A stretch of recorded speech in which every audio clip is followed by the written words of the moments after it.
Hi, welcome back to the final 4 lectures of Introductory Astronomy.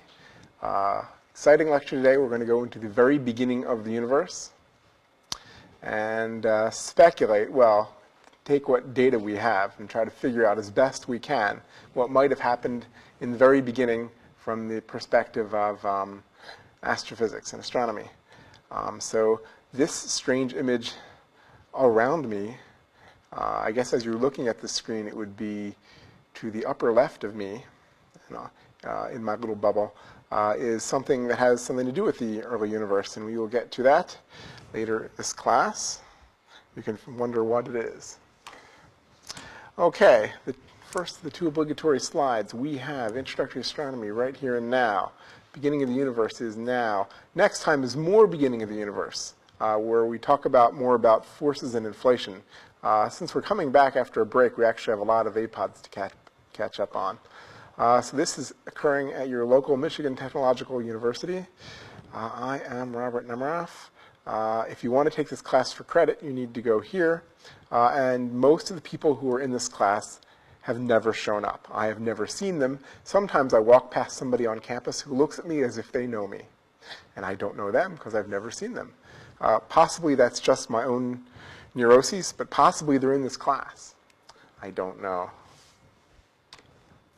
But you are responsible for these things. I put these in every time so people can't say I didn't know what I was responsible for, so you have to give me an A. Whatever logic whatever gives you that. But you're responsible for the lecture material, at least the part that's correct. I will list Wikipedia entries, no extra charge. In fact, in the no extra charge is really no extra charge because, as I've repeated several times, there is no textbook for this class. And generally, I've received positive feedback about that. I have not received negative textbook. Where's my book? Where's my book, dude? I haven't received one of those. I received several emails that it was kind of cool not to have a book. With that intimidation, who in the studio audience would rather have a textbook? Nobody. Okay, we're 0 for 4 here. So we'll be reviewing the APODs during the semester up until the last lecture. And I will review them. I'll review a whole bunch of them next time. So if you're taking the course for credit, you should have completed homeworks 1 through 12, homework quizzes 1 through 11, sorry. 12, which is the last quiz, will be released Wednesday at 4 p.m. There will be no homework 13 because that would coincide with the release of the final, and that's kind of strange. So we're just going to sort of incorporate that into the final. So the last 2 lectures you will be quizzed on, but it will sort of be final quizzed on. So the final, I've determined, will be released not this coming Wednesday, but the next Wednesday, and due even the Wednesday after that. Okay, so it will be 100 questions. It will be online. So I don't know. Should be interesting. Hopefully it is. The Wikipedia entries which you might want to read up on are cosmological principle, perfect cosmological principle. This is sort of an outline for today's lecture. The Big Bang, cosmic microwave background radiation, which we've touched on a couple times, but we will go into today in some more detail. Let's kill the red stuff. Okay, so the universe and the beginning of the universe has been discussed in many societies. There's many universe creation myths. Many of them have to do with, they are old, very old, with the local farm animals, things like that. These are very interesting to study, not because modern Western society really believes them today, but because many times they say interesting things about the culture which created them. So in the modern era of telescopes and satellites, so we have a much, what we think is more scientific view of what the beginning of the universe is or was. And based on a lot of data, trying to understand that data and predicting what other observations would yield, many of which are spectacularly successful. Not all, and so that's the idea of science. Part of the idea of a scientific theory is to be predictive. So you have your theory, you predict something, and if your theory never predicts anything that comes true, then it's not really very useful. it might be useful for predictions. My view of physics is we are physicists, like me and other physicists, are a lot like psychics. We are psychics, except we don't make predictions about what people who would be married, who Liz Taylor would marry, or stuff like that. We make very strange, specific predictions about what different machines will do, what different measurements will be, in the lab, what stress things can take, things like that. Psychics generally, their prediction rates are not much better than someone who doesn't claim psychic ability, and this is tested with the last lecture will be pseudoscience, and so I'll really get into pseudoscience then. But please feel free anytime before starting the final to wait for a call from your psychic to call you and tell you the answers to the final. Please don't, you can't talk to anyone during the final because they might know specific things. But please, if you have a psychic, please think about them now and have them call you and volunteer to you the answers to the final. That'll be fine, okay? But you might have to hang up before the actual final starts. You start it online, and then remembering those. And the impressive thing about this is that as with all the quizzes, the orders of the questions on the final will be randomized by the computer. So if they're able to call out the A's, B's, and C's, and D's and get you 100% well before you even begin, even more impressive. Sadly, no test like that has ever been passed to satisfaction by any psychic. However, because their predictions aren't much better than someone who doesn't know. It could be a little better because sometimes if they look at somebody, some psychics are actually very well schooled at looking at people and knowing what kind of people they're dealing with more than the average person. But don't let that fool you. As I said, physicists, though, and many scientists can predict things, but they don't predict interesting things that would be interesting sociological things. They predict very specific things. Which is useful. So in this modern era, sorry for the divergence, we have theories of the universe that create possible predictions for what other things you might expect from the universe. If this theory of the universe is right, then you might go out and see this with your telescope, or you might find this in the lab. And so, but even then, scientific theories, some make predictions that don't come true, and they are either modified or discarded. That's the whole idea of science. And so one of the early ideas of the beginning of the universe, one of the early modern scientific ideas, so we have, is the steady-state universe. So this has now been discredited, but the steady-state universe is sort of based on the perfect cosmological principle.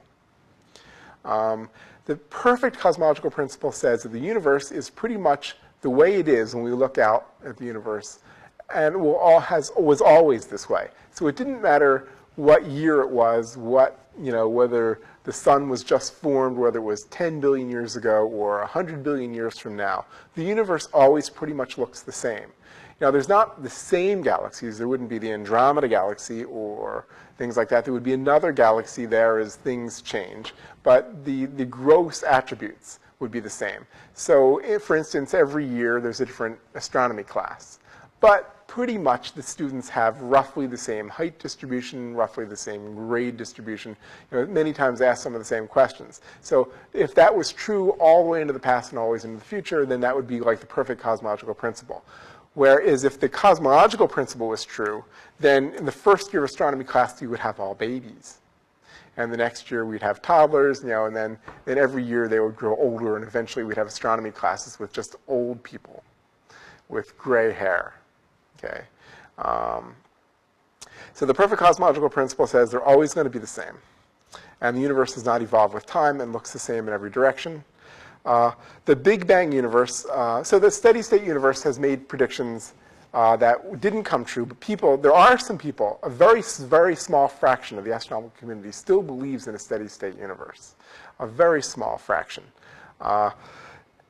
It has not made predictions that have come true, and some of the predictions of the Big Bang universe, which incorporates the cosmological principle, have come true. So we sort of have a winner in terms of which has the greater predictive power. So the Big Bang universe, which says the universe is expanding, Again, some evidence for that is that all galaxies, most galaxies that we see, the further away the galaxy that we see, the greater the redshift on the average. So in this universe, the universe says that evolves in time, but it looks the same pretty much in every direction. Little slight differences because we don't have the same galaxies in every direction, but pretty much it doesn't matter where you are in the universe. So it doesn't matter where you are in the classroom. If you have a classroom with lots of people in it, let's say all toddlers, you could be one of the toddlers. You look around, all the toddlers look pretty much the same. If you're an old person, in an old person classroom, you look around, they're all old. So it's the same in every direction, in every location.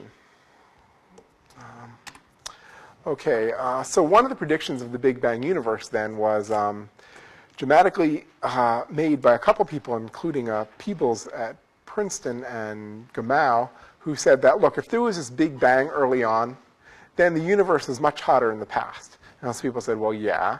And so if this universe is much hotter in the past and a universe is dark now, that means the photons can pretty much fly free through the universe. Now, if it was much hotter in the past, then there would, at some point, it was just so hot, photons couldn't fly free, so we should be able to see back to this last scattering surface from when the universe was relatively hot to when the universe cooled to when it's not so hot. We should be able to see back to that and today. And that should be at about in the microwave region today, if we can estimate correctly. And so when that prediction was made, people thought that it would be very tough to go out and verify that prediction. But still, it's really good, because it shows a good science theory has clear predictions. So the Big Bang now has a clear prediction, and the steady state people who were battling it out at the time did not think that. So this is actually past the Curtis-Shapley debates, where it was found that the spiral galaxies were lots of other, spiral nebulae were lots of other galaxies in the universe. Once that was resolved, that we had a universe filled with galaxies, possibly the next major debate that happened in cosmology was the debate between steady state and the Big Bang theory. Even though many newspapers keep claiming that some observation verifies the Big Bang theory is not under debate today in cosmologists. All cosmologists generally, almost all cosmologists generally believe it. And the main reason for it is the galaxies moving away from each other cannot be explained very easily. Well, that's the expanding universe in any other way. Because the perfect cosmological principle and the and steady state can explain it, but they had to put that in by hand. It doesn't explain it easily. Okay, so unbeknownst to the people who made the predictions of the Big Bang background, that there would be some kind of light in all directions that came from when the universe was really hot, there were people who were just doing radio observations, who were trying to map our galaxy in radio emission. And two of the most famous people doing that were Penzias and Wilson. And they had this horn, which I have a picture of here. This is the horn. I think it's in New Jersey. For some reason, I think it's in northern New Jersey. So they decided to map the galaxy and in microwaves, and they were having a good time doing it. But they found some kind of hiss in all directions. And they didn't know what this hiss was. And so they would take their radio horn that was able to hear microwaves and look in another direction, and they'd still get the hiss. And so when you see something like that, a natural first guess is that it has something to do with the equipment that you're using.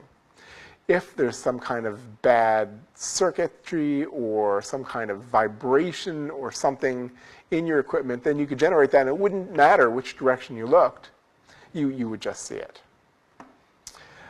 So they kept eliminating possibilities for what it was. One of the possibilities is that there was warm pigeon poop in the horn, and this warm pigeon poop was giving off these very slight, faint hiss in microwaves. But that didn't work. They cleaned out the pigeon poop. They then published a paper saying, we see a strange hiss in all directions, which is a bold thing, because they possibly could have been laughed at. If other people were to build similar equipment that didn't have pigeons around it, and they were not able to see it, and this was coming out, and they're the only horn seeing this, and they're the only horn with pigeon poop in it, well, then it might just be they didn't clean out all the pigeon poop well enough, and they're sort of embarrassed to have published a paper on it. And they would say, oops, sorry. And then they would probably, continue on in their scientific careers, but people would be a little bit wary about their big claims. But they published it. They were bold enough to publish it, and in a very similar issue, it might have been the same issue. There was the publication, I think, by people saying, hey, we should see some kind of background radiation. Why don't people go look for it? And these people lived a few hundred kilometers apart. They could have spoken with each other, I guess, but they didn't. And so here we have in very close proximity was a prediction and a sort of a confirmation of that prediction. And the microwave background radiation was discovered. And very soon, relatively soon after that, Penzias and Wilson went on to win the Nobel Prize for their discovery. Okay, so again, here's the horn. So what is this microwave background radiation? Well, we're going to back up into the very early universe in this lecture. But when the universe was only 400,000 years old. Okay, so now we have to say, what do we mean by 400,000 years old? So I've given a little bit of this before, but let's go back and take the expansion of the universe, and the galaxies are all moving away from each other, and run that backwards. So if you run that movie backwards, the galaxies are all moving toward each other. And so let's keep them moving toward each other. And let's find a time when all the galaxies were all touching. They could be touching, you can think of it as a golf ball, but that doesn't really work. It could be everywhere in space-time. So it looks from any point that the galaxies are all touching you here. All the galaxies just converge on us if we run that movie backwards. But if you move to any other place in the universe, it would look the same there too. So you could think of it as all converging on lots of points, or a balloon that's deflating. So does it really mean that the universe was a point if you run this all back? And my usual answer to this is no, we don't know that. So this is just an extrapolation of the expansion of the universe back to some time which we will call arbitrarily t equal to 0. It's an extrapolation. Do we know the universe was actually at a singularity at t equals 0? And the answer is no, we don't know. We lose things at a time that I'll tell you, at the Planck time, we've lost confidence that what we know is correct. It could be the universe could have bounced. It could have never been at a singular state. It could have bounced. Any number of things. Extra dimensions could have been more important. Other things could have come in importance. So the time t equals 0, from which the Big Bang is measured from, is an abstract point in my view. And past a certain time, we lose the ability to make any meaningful predictions. So, as a physicist, I can try to make predictions as to what things would happen in this room, but I can't see what's happening right now outside this room. So if there is some ball rolling down the hallway, I don't know how fast it is. I can't make a prediction as to what's going on. So in terms of our understanding of physics fuzzes out at, as we'll see, 10 to the minus 43 seconds after this extrapolated 0 point. And we don't know what really happens before then. Knowledge always has its limits, and modern cosmology has really hit its limits then. You can get people willing to speculate what happens back then, but at this point we've lost, in my view, real physics and gone into sort of philosophy extrapolation, kind of estimations of what might have happened. To the best of my knowledge, nothing is really testable. So it's somewhat fanciful. It can be highly mathematical, but it's somewhat fanciful. It's a lot of fun, though. So people are curious as to what common speculation is about that. But I won't go too close to that in the next few lectures, the next 3 lectures. So the 4th lecture is pseudoscience of the remaining 4. Okay, so we're going to go back to 4,000 years old, which means 4,000 years after this extrapolated time.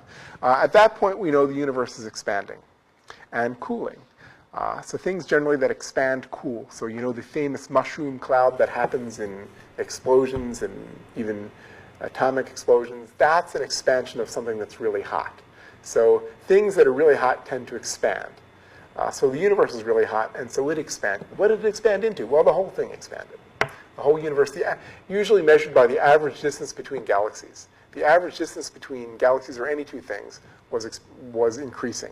The strange thing was, back at 400,000 years, we didn't have galaxies yet. So you had to come up with another average distance between nucleons, maybe, like protons or neutrons, was increasing. So at that time, at 400,000 years old, the temperature of the universe was dropping, and it was at 400,000 years, it was 3,000 degrees Kelvin. Now, at that point, there was all kinds of protons and electrons bouncing around, and neutrons, and so it was a plasma. There was a lot of charged particles. Now, charged particles reflect light a lot better than neutral particles. So photons were always bouncing off these charged particles that were pretty dense. Now, suddenly, when it got cooler than 3,000 degrees, then the protons and the electrons, previously, they'd run into each other a lot. But they ran into each other so energetically that they didn't stick together. As the universe cooled, cooling is a way of saying that things are moving more slowly. As things began to move more slowly, the electrons and protons, which were attracted to each other because they're oppositely charged, they would hit each other, but they wouldn't hit each other so fast that they wouldn't stay together. So now they could stay together, and protons acquired electrons, and you had hydrogen atoms form that were neutral. So the universe became neutral.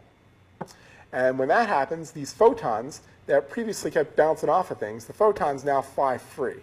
And the universe was able to become, well, dark. Photons flew from that hot surface to where we are today. And so we see them now as the universe expands. Again, everything cools, including the photon field cools. And the photon field cools by becoming more and more red. So even though they're not bouncing into anything, as the universe cools, the photons go from near the, well, in the X-ray range to the microwave range, where we see them today at 2.7 kelvins, which is really cold. There had been inklings before this that the universe, that there was a microwave background radiation. You can find a paper that looked at a molecular cloud. I don't know the exact citation.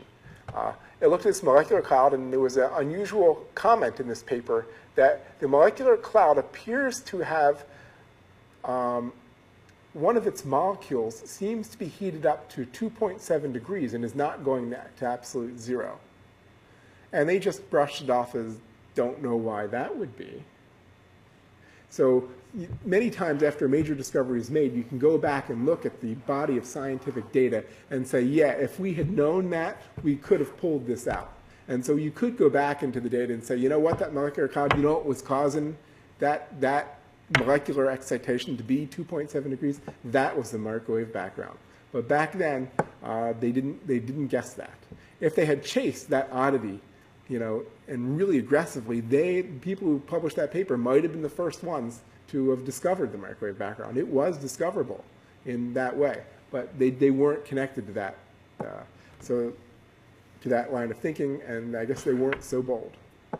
So now we know that this microwave background radiation, since the universe was everywhere, comes to us from everywhere.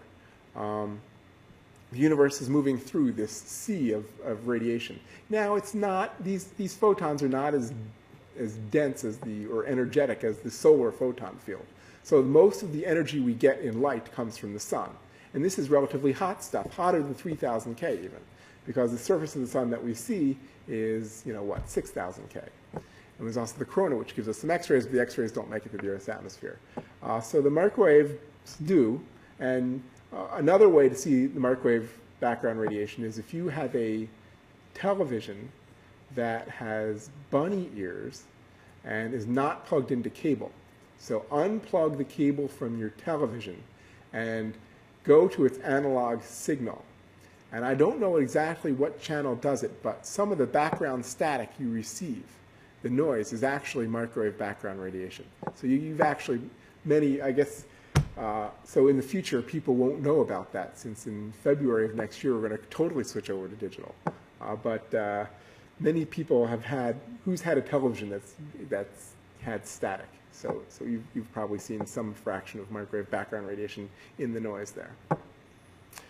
Okay, so we now know this is all around us. It's not very energetic. It's not going to heat up our coffee. We can't just hold up our coffee and let the microwave background radiation heat it up. It's very faint. That's why you need big dishes to see it. But it's everywhere in the universe, and it is profound. It comes from a very early part of the universe. Okay, so let's look. We'll get back to these 2 points here. Okay, this is a map of the microwave background radiation. So this is the plane of our galaxy here. So we generally try to take out the cosmological significance of things in the plane of our galaxy because there are things in the plane of our galaxy that emit infrared radio microwaves, and so it's a little bit confused there. So any spot like this that we see, we say, oh, look, on the microwave background, there's a strange spot. No, that's in our galaxy. This stuff, though, here, the rest of it, is quite interesting. So first detection is you see a very smooth photon field, the same kind of photons coming from all directions. But once you get a better microwave telescope, you can see that the microwave background radiation is slightly hotter in one direction than in the other direction. So let's call this one the hot direction, and this one the cool direction. Now, shouldn't we have red as hot and blue as cool? Well, no, because if you remember your black body temperatures, blue is hotter than red, even though on almost all heating devices I tend to buy, it seems to indicate that red is hot and blue is cool, but in physics, with black body radiation, blue hot is hotter than red hot. So that's the way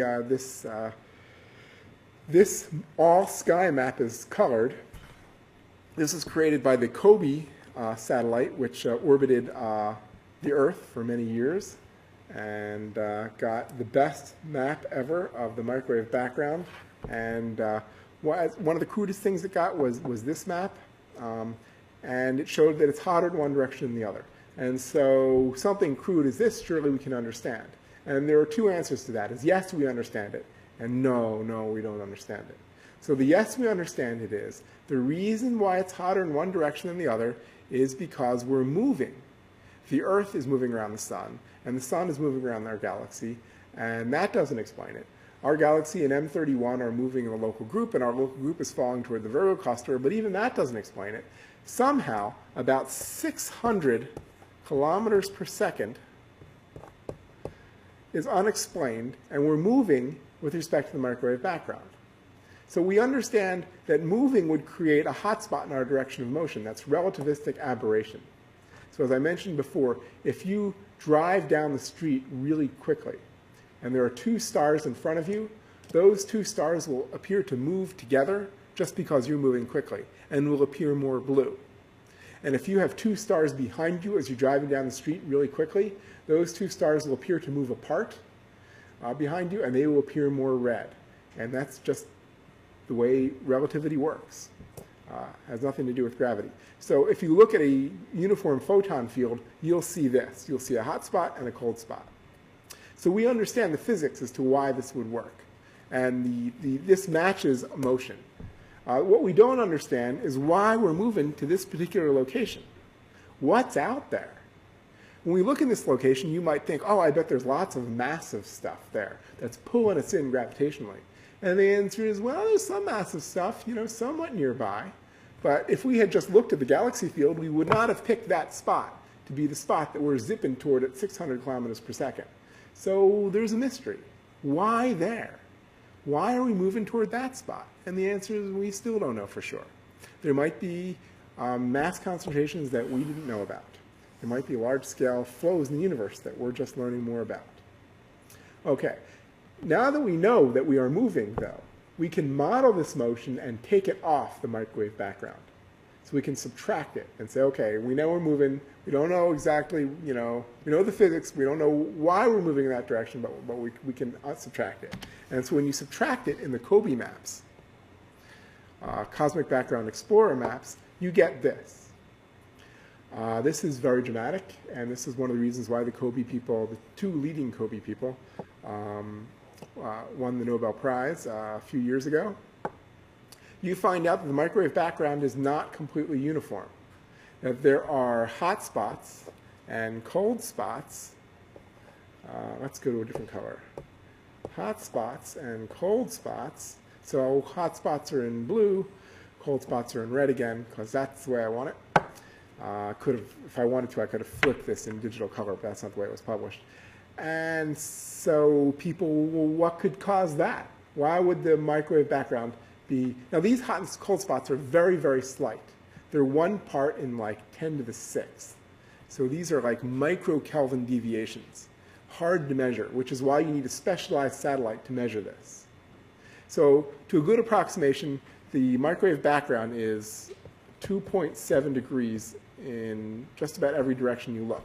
Then you have the dipole moment that you saw previously, and past that you have these hot and cold spots, which are 1 part in 10 to the 6th. But they are there, and they are significant. And so people sit around, and even before this is measured, it was predicted that something like this would be seen. People wonder, well, how could you get these hot spots? Wouldn't it be completely uniform? And the answer is no. Well, the universe was not completely uniform when it was all protons and electrons and ionized, and when it cooled, before that, it had clumps in it. It had density clumps in it. And those density clumps would have put hot spots and cold spots on the microwave background as the universe expanded and cooled. And so you can do a really cool thing and map. You can say, okay, let's say the universe was made out of all regular matter, just like we are. Then how much clumping, what kind of peaks and valleys would you expect in the microwave background due to the amount of gravitational clumping? And you can predict it, and you can look at the microwave background and see if it's the same. Now, you don't know exactly where those clumps would be, but you know statistically that you would get a whole bunch of this kind of clumps, high clumps, like maybe you would expect maybe 4 big clumps and a few small clumps. And you don't know exactly where they are, but you know the statistical nature of them. So you look and you compare what the universe would be if it was made of normal matter completely to what we see today on the microwave background. And is it a match? The answer is no. It's not a match. So you can ask, okay, let's say the universe is different geometry. We talked about geometry last time. Which geometry is best fit by the microwave background? So it turns out that the microwave background is best fit with a flat geometry that has only something like 30% gravitational matter like you and me. That's the best fit. And that is one indication that dark matter makes up the rest. Besides satellites that orbit the Earth, another way to look in the microwave is to go to the South Pole, because the South Pole has pretty clear air that microwave radiation can go through. And so this is the Dasi experiment, which got some good data also down near the South Pole. This is Boomerang, the Boomerang experiment, which also got that. They flew some balloons. So this is just artists rendering, putting that on the sky.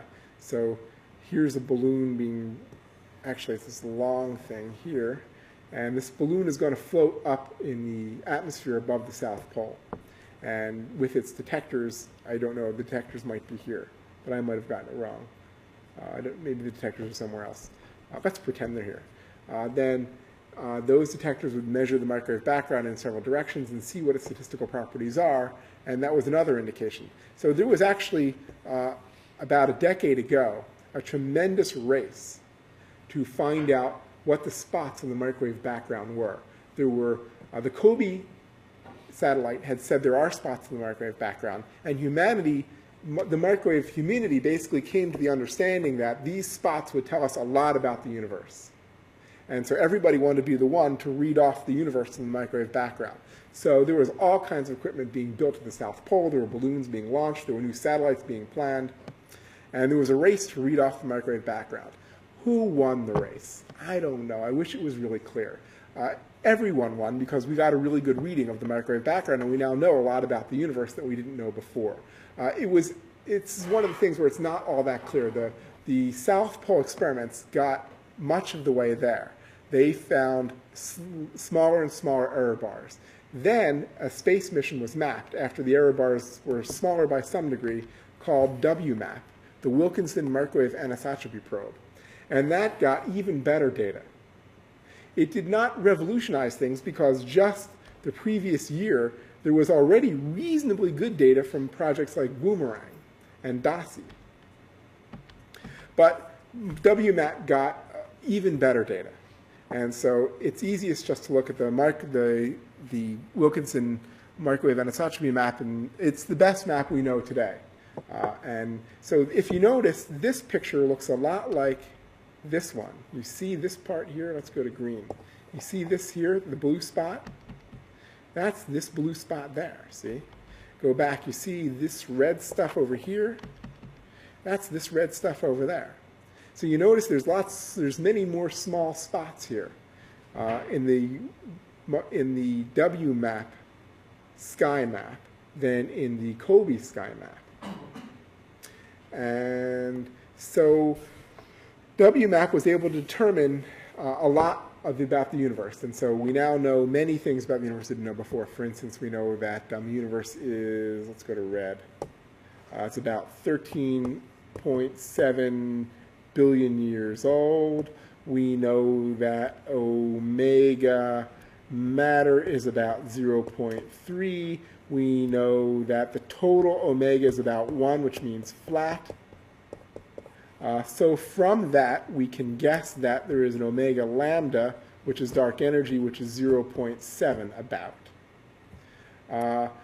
It's controversial as to whether WMAP actually got Hubble's constant or not.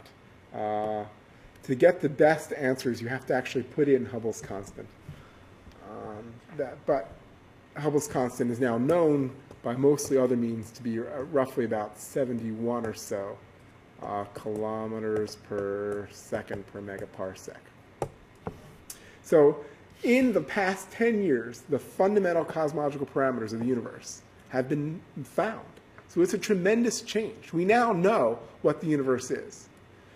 We know the geometry of the universe. We know gross things about the components of the universe.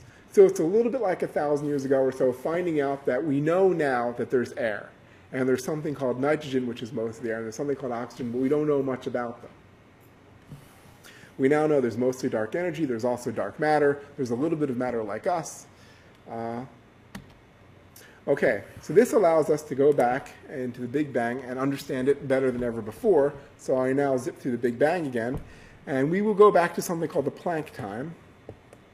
It's got a C in it because it's named for Max Planck, who was a middle-aged scientist when he quantified things and didn't quite believe it himself, but lots of things are named after him. He also had the famous quote that new paradigms in science become believed by scientists, not when a scientist gets up in front of the other scientists and convinces them of their fantastic data and logic. That usually doesn't happen, because scientists are like regular people. They're curmudgeon and destined to believe what it is they were raised to believe. The big paradigm changes in science, he said, happened when the old scientists die off, and the new scientists are all taught the new theories. So anyway, that was an aside. Due to the quantification of Planck, one can come up with a time called the Planck epoch. Before the Planck epoch, we don't know what happened. It's 10 to the minus 43 seconds after that extrapolated zero time that I talked about. Before 10 to the minus 43 seconds, we don't know. General relativity has to be too curved. Space-time breaks down. Quantum mechanics and gravity say major things about the universe at the same time, and we don't have a combined theory of quantum gravity. We know some things about what the theory of quantum gravity likely says, but just some. There are string theories that try to get into it. There's something called loop quantum gravity. There's guesses right now as to what that might be, but we don't really know. There's no series of definitive predictions that are being knocked off by telescopes around the globe. Before 10 to the minus 43 is that realm that I was talking about, which is somewhat speculation. So we'll pick the time up there. Between 10 to the minus 43 and 10 to the minus 35, as the universe expanded and cooled. Why was the universe expanding? Don't know. It just was. Cooling, because things that expand into vacuum cool. It's something called the radiation epoch dominated. So it doesn't matter what kind of particle it has. All particles are bumping into each other in this hot soup, hot dense soup. So if we were to just go there, if we were to transport ourselves to this epoch, this radiation epoch in this early universe, we would explode because we would be bombarded by this energetic stuff that would totally annihilate our bodies. And we would be broken down to our constituent subnucleons in a fraction of a second. So we can't go there, or we can extrapolate back that it existed. So we call it the radiation epoch because everything was moving fast. So even if you say, okay, no, let's make things out of protons. Yeah, that's not photons, right? That's not radiation. But it is back then. Anything is radiation because it's moving essentially at the speed of light. It's so hot that everything is moving essentially at the speed of light, and everything bangs into each other. So even if it started off not being a photon, within a fraction of a second, it's going to bang into all kinds of stuff, and it's going to be partly photon for some fraction of the time. You have this soup. You don't even have nuclei, because if you tried to form a nucleus of basically quarks, mostly what you have are quarks. If you tried to get quarks together, they would be bumped into by another quark soon enough and dissolve, and you wouldn't be able to hold into nuclei yet. Okay, so a strange thing happened at 10 to the minus 35 seconds, which is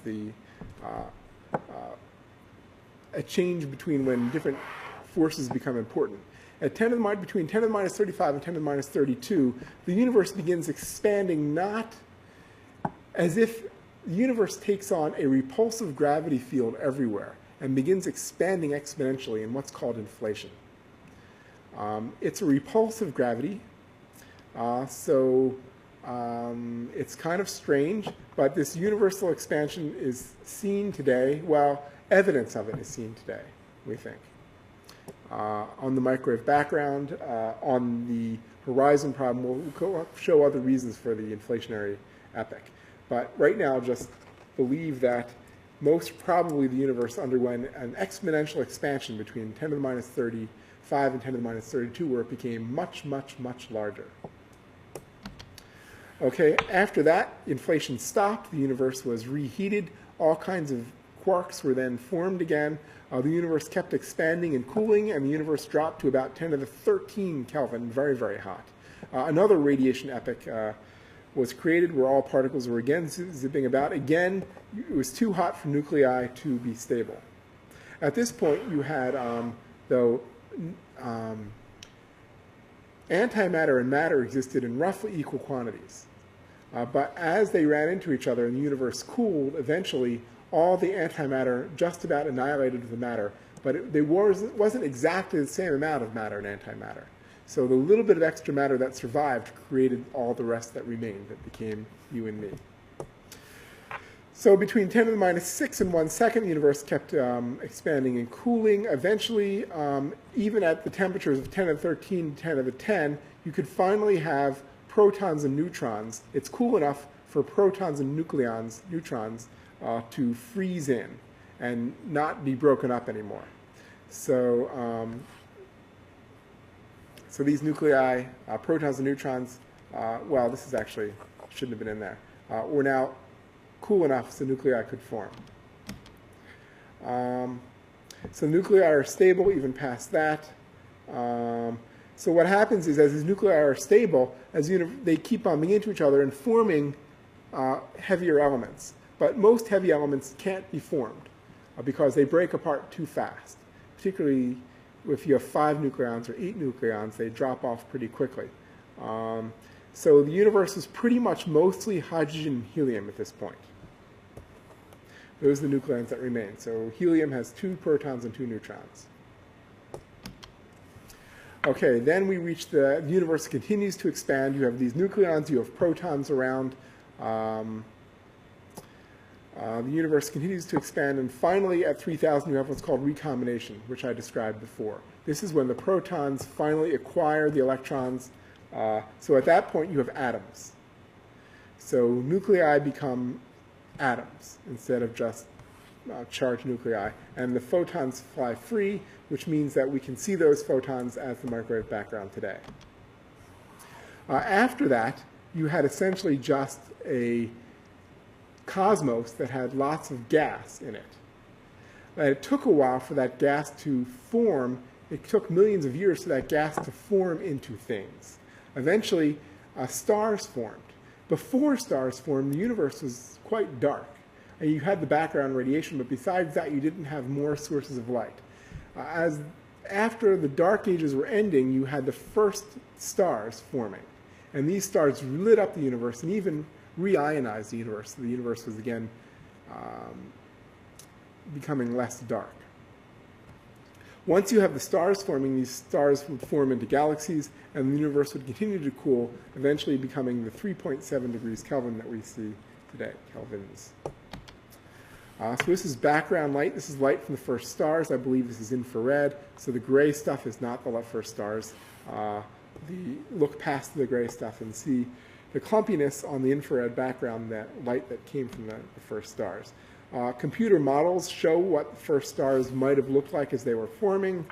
Here we have density contours of gas, and the first stars form in there as the gas contracts. The first stars are thought to have been much more massive than the current stars, and all have exploded relatively quickly, leaving a second generation of stars, which many second generation stars still exist today, the very low mass ones. But many of those also exploded and created third generation stars, of which our sun is one, is a third generation star. Okay, so here we see a picture of the early universe. So how do you get a picture of the early universe? Well, as you look out, the further out you look, the further back in time you're looking. So when we see the microwave background radiation, we're actually looking all the way back to 400,000 years after the Big Bang. But if we look at a galaxy, then we're just looking at a relatively nearby galaxy. So if you want to see far back in time, you want to see things that are far away and very faint. So one clever thing to do, I think that was championed early on by Tony Tyson, famous astronomer, is to look in a spot that there's nothing there. Try to take your big telescope and point it to a place where there's no bright stars, there's no bright galaxies. Find a dark spot and just burn it, in the sense of point your telescope there for hours and hours and hours. So here we have the Hubble Space Telescope was pointed, I think this is the Hubble Deep Field, HDF it's called, Hubble Deep Field, where it stared at a blank spot in space, and what it found were lots of early galaxies that were some of the first galaxies to form. And so here we have this one here, labeled number 2. Here's a blow-up of it over here. And here you see these first galaxies are lots of little galaxies falling together. So we know that although there were big things in the universe, there were lots of little things that formed, and galaxies were constantly eating other galaxies. And the early universe is just filled with lots of these small galaxies coming together. Looking at the local universe, we can see that there's all these superclusters. I think I've showed this image before. Here's the plane of our galaxy. There's all these superclusters of what has happened. So the matter has clumped now to a great degree. Here is a timeline of the universe from supposed singularity to galaxies forming to greater distances between galaxies. I'm going to speed up because I'm running low on time. Here is another graphic. So here are quantum fluctuations in the early universe. Here's inflation. Here's the dark ages. This is a really interesting map. Here's stars being formed. Here's galaxies being formed. And here you are today. And today we've entered a region where we're dominated again by dark energy. Dark energy which caused the inflation billions of years ago. We've seen this pie map before. That most of the universe is now considered to be dark energy, 70-some%. Dark matter makes up 25%. The rest of it makes up, 5%, of which most is hydrogen and helium. And the heavy elements like us are only 0.03% of the matter energy of the universe.